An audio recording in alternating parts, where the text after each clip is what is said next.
వీడిని చూడండి ఎంత అమాయకంగా ఉన్నాడు. వీడు తినడం మాత్రం ఎవరు సగించలేరు అంత. వందే మాతరం,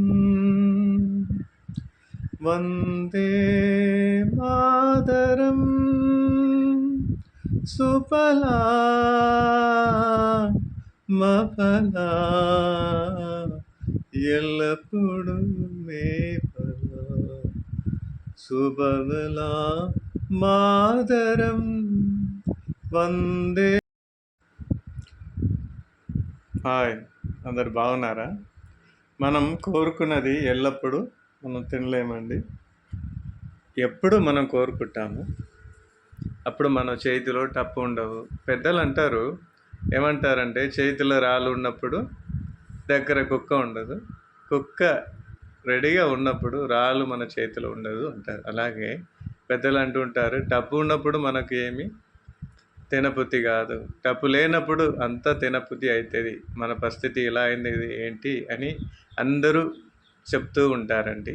మేము చిన్నప్పుడు అరటి పళ్ళు అంటే చాలా ఇష్టం అండి. మేము అలా తినాలి అని అనుకున్నప్పుడు ఒకరోజు మా డాడీ ఏం చేశారంటే అరటి కాయలు పండించేవారు. మా డాడీ అరటికాయలు పండించినప్పుడు ఏమైందంటే ఒకరోజు మా డాడీ పనిచేసేటువంటి తోటలో ఆ ఓనర్ కూడా వచ్చారు. అప్పుడు ఓనర్ వచ్చినప్పుడు ఏం జరిగిందంటే అరటి పళ్ళు భూమి మీద తవ్వి దానిలో పొగ వేసి దాన్ని పాతకాలంలో, ఇప్పుడు ఎలా చేస్తున్నారో తెలియదు కానీ పాతకాలంలో అలా చేస్తారు. భూమి మీద తవ్వి దాని మీద బాగా అరటి ఆకులు అన్నీ అరటికాయలు అన్నీ కింద అట్టి రెడీగా పెట్టి అరటికాయలు లైన్గా పెట్టేసి దాని మీద ఈ అరటి ఆకులు పెట్టి ఏం చేస్తారంటే కప్పి పెట్టి దాని మీద కుమ్ములుగా మట్టిని కుమ్ములుగా సమకూర్చి ఆ తర్వాత ఏం చేస్తారంటే ఆ పొగ వేసి ఆ ఫలం అయ్యేటట్టు చేస్తారు. అలా చేసేటప్పుడు ఒకరోజు ఏం జరిగిందంటే చెప్తాను వినండి.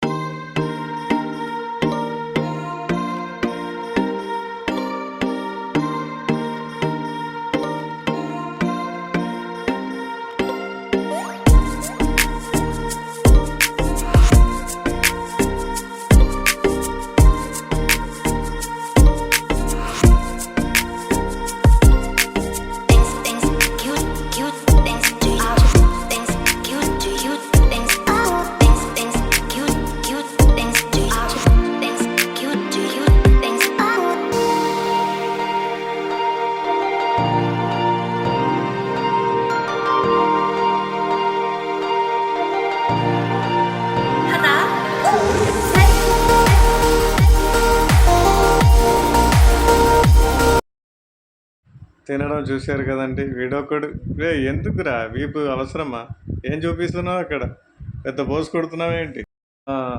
ఇప్పుడు ఆ అరటికాయల సంభవానికి వస్తాము. అరటికాయలు మీరు తినాలని వాళ్ళు ఆ పళ్ళని బయటికి తెచ్చి పెడుతున్నప్పుడు నేను నా తమ్ముడు కలిసి మా డాడీతో అడిగినాం, నాన్న మాకు 2 పళ్ళు ఇవ్వండి అని అడిగితే మా నాన్న కోపపడ్డారు మా మీద కోపపడి మమ్మల్ని తర్వాత అన్నప్పుడు ఆ ఓనర్ ఏం చేశారంటే ఒక అరటి కొల మొత్తం పళ్ళని మా ఇద్దరికి ఇచ్చేశాడు. ఒక పూర్తి అరటి పళ్ళని ఇచ్చేశారు. దానిలో ఒక 120-140 పళ్ళు దాకా ఉండేది. మేము తినలేము, కానీ